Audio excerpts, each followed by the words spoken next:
In my book, Jesus Loves Canaanites, I talk about four different ways that Christians often use as reading strategies to avoid the moral problem presented by the destruction of the Canaanites, a destruction that I argue meets the contemporary legal definition of genocide.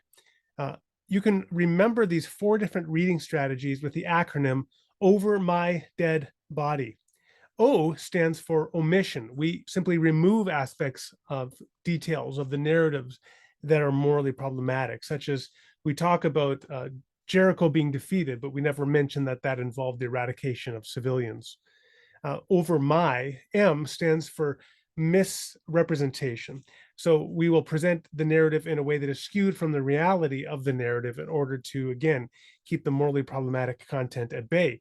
So misrepresentation, we might present the destruction of Jericho as a conventional battle, right? The Battle of Jericho, rather than a siege that is motivated by the intention to destroy the population living therein. Over my dead, D stands for distraction. So we end up looking at some other moral topics or principles that are not really germane to the moral problem at hand. For example, we say, well, the Israelites trusted completely in God. Do you trust completely in God? And that's a way of avoiding, again, the moral problematic presented by the text.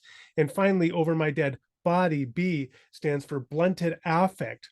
We will present aspects of the narrative which are contained therein, such as the eradication of civilians, but we do so in a way that is dispassionate and separated from the shocking moral content of what we are actually reading. In this video, I want to offer a brief look at and response to one of these reading strategies, I think you could say, which is distraction. I'll just pull it up and we'll take a look at it. Now, this comes from a ministry named Burning Heart. They've got a multi-part series on the Canaanites and Joshua, or Deuteronomy, I should say. And this is episode 5, asking the question, what about the Canaanites? The one thing I like about this video series is it's very well produced, even though it doesn't seem to have many views on YouTube, but it is very well produced. And there are things in it that I certainly agree with. But I do not find satisfactory the way that the narrator deals with this moral problem, the destruction of civilian populations, including women and children. So we will start. I'm going to play a couple minutes from the video so you can get a sense of what his response is. We struggle with the idea that the ordinary people, the women, the children, that they might be deserving of it too.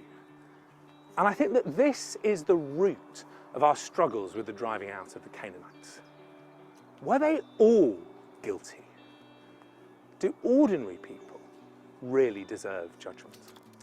This is an issue I've explored in more detail in my film series, Struggling with Judgment, and you may want to check that out. But I do want to briefly explore it here. London's Oxford Street is one of the centres of the clothing and fashion industry in the UK. A few years ago, a report found that 500,000 people walked along it every day. And when I lived in London, I used to do most of my clothes shopping here. Most of us don't think twice about where the clothes we buy come from. But in 2013, the world was rocked by news that a garment factory in Bangladesh had collapsed, killing more than 1,000 workers. As news of the tragedy came out, it became clear that the safety and welfare of the workers had been severely compromised over the years, as every effort was made to cut costs. A process driven ultimately by the desires of Western consumers like me, in places like Oxford Street, for more clothes for less money. At the time, most of us in the West were horrified by what we learned, and by the growing realisation that our comfort, our wealth, our fashion had led even indirectly to such a tragedy. At the time, we could at least comfort ourselves with the thought that we just didn't know what was going on. And yet years have passed since then. How many of us have taken the time to research the issue? How many of us have changed our shopping habits? How many of us have done anything at all? Okay, so then he continues on, but I think you get the gist of it there. So the narrator here is pointing out, you know what, there are things in which everybody is complicit. We are all complicit in buying cheap textiles. Certainly we in the developed world are all complicit to some degree in purchasing textiles that take advantage of people in the developing world. We all have some degree of culpability. We are all deserving of some degree of judgment. And then he segues back to the Canaanites and says, well, in the case of the Canaanites, it wasn't even simply something as serious as the capitalistic exploitation of the poor for an insatiable appetite of consumer products. It was, in fact, the destruction, the sacrifice of children, of infants in the fire to their pagan god. And the whole society, to some degree, was complicit in this pagan sacrificial system. And so there was a shared corporate guilt among the Canaanites that we can understand as roughly approximate to the shared corporate guilt that we have with our complicity in an exploitive textile industry.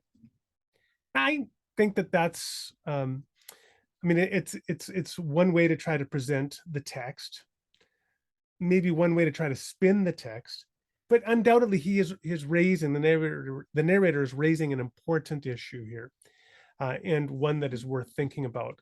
And there is some sense that we have shared collective guilt. But there are two pivotal problems as I see it with this argument. The first problem is, even in this more extreme case of everybody to some degree is complicit in the act of child sacrifice because they're existing in a society where it goes on. Does it really follow that everybody who has some degree of culpability or guilt, that the proper response is to kill them? Think by analogy of Germany in the post-World War II context. There is no question but that Germans were complicit in the puffing smokestacks of Auschwitz.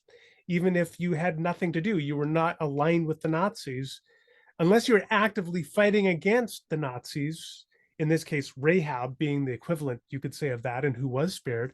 But apart from people like that are actively fighting against it, everybody else was complicit in the horrors of the Nazis, the final solution. But does it follow that it would have been morally justified, morally right to slaughter every German that was to some degree complicit in the final solution, either through acts of commission or through acts of omission? And I think that is a morally outrageous claim. The claim that villagers in a village outside Buchenwald or Auschwitz, that the blood is on their hands to the extent that they should have been themselves gassed in the gas chambers. It seems to me that that would simply compound the moral crime.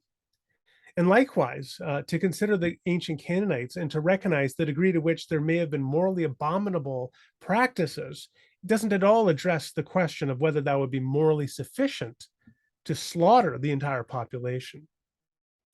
This brings me to the second problem with the narrator's solution here, and that is, it is distracting really from the most important and pivotal question.